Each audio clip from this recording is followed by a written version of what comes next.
man, shout out to Myron sent me this video or whatever.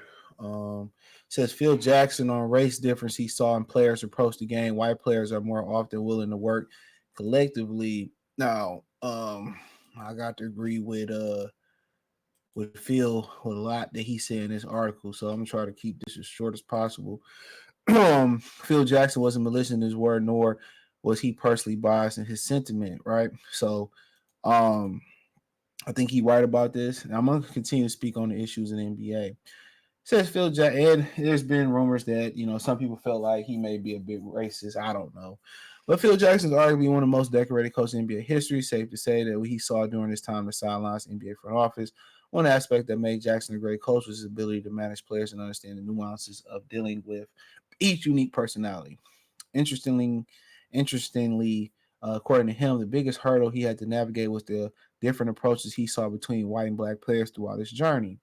Opening up in his book, Mind Games, Phil Jackson, A Long Strange Journey, 11-time NBA champion, detailed the difference he saw between race early in his NBA coaching career. He said white players are more often willing to run patterns and work collectively because of the predominance of black basketball and pro basketball, The sport is rapidly disintegrating into the one-on-one sport. Okay, I hope I said that right. There are only 5 or 6 NBA teams who play with more than a superficial degree of team unity, Phil said. And I definitely agree with that. I'm gonna do a video hopefully pretty soon. And I don't know when y'all gonna see it, talking about the issues that the NBA facing that nobody's talking about is these American basketball players coming out of high school into, whatever they do, the G League, college, and then going to the pro, with their inability to play without the basketball. It's a huge problem that nobody's talking about. He said black kids grow up want to be superstars of the neighborhood. They want to be the toughest kid on the block, rich or the richest, or once they get to the playground, the best one-on-one basketball players. And let me say this and cut them off real quick. That's what it is. It's really one-on-one.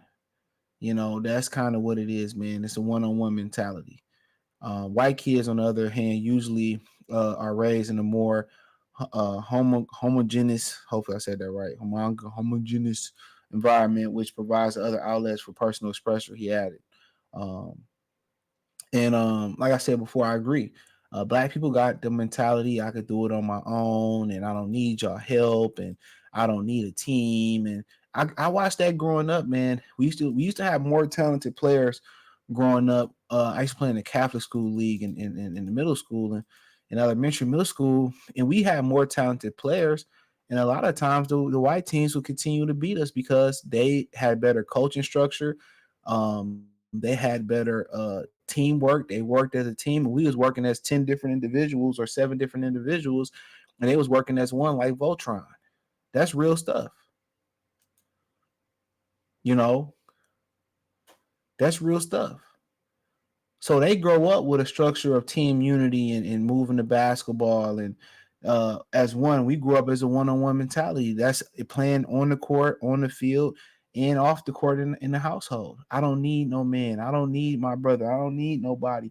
I got myself. I don't need y'all help. You had your mother and father to help you. They gave you a car. They gave you a house to start off with. I didn't have that, so I'm more blacker than you.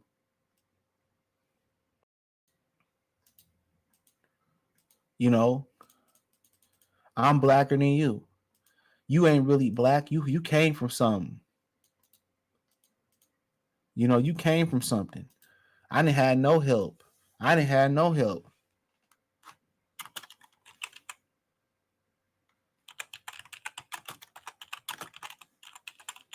You know.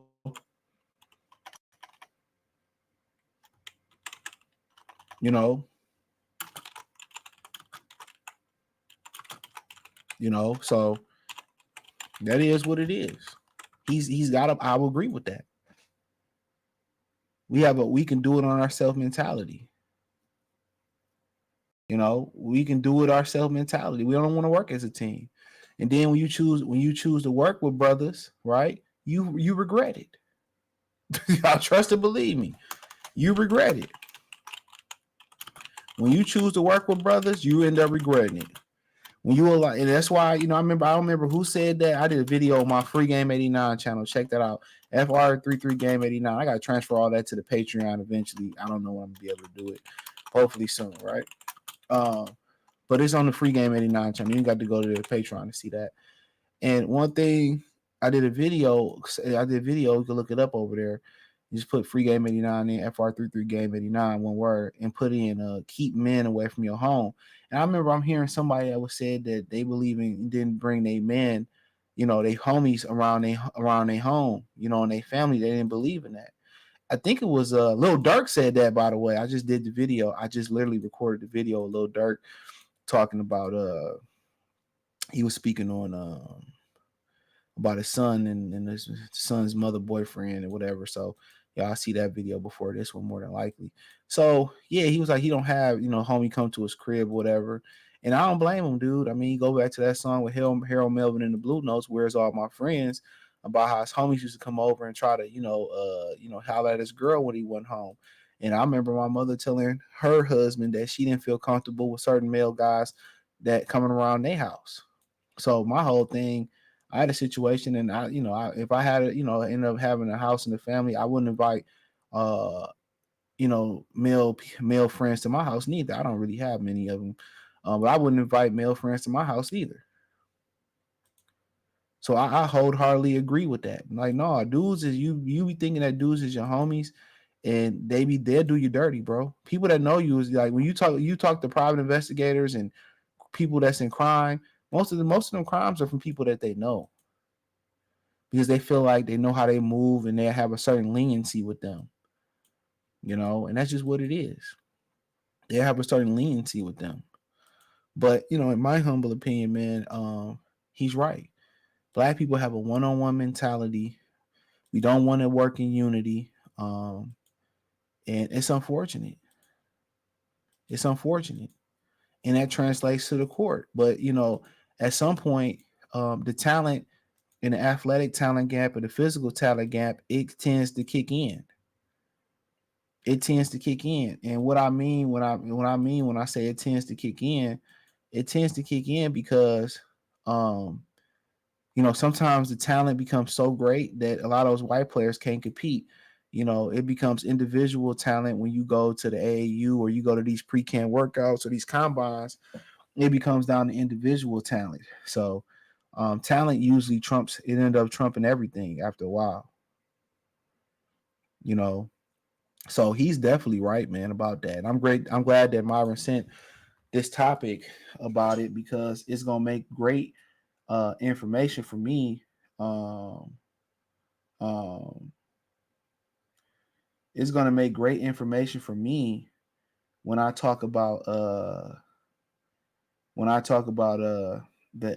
issue in the NBA where the players don't have the ability to play without the basketball.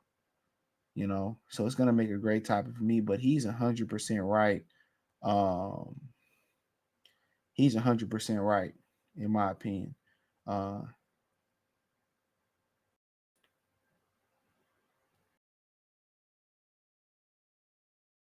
but hey, let me know what you girls and guys think. Check out the music. Check out the NBA Talk playlist. Hit the link tree. Find me on X, Instagram, Spotify, Anchor, Cash App, Venmo, PayPal, Apple Podcasts. Check out the Patreon. I appreciate for y'all. Bless me with y'all presence. If you like what you hear, subscribe, share the video. Peace.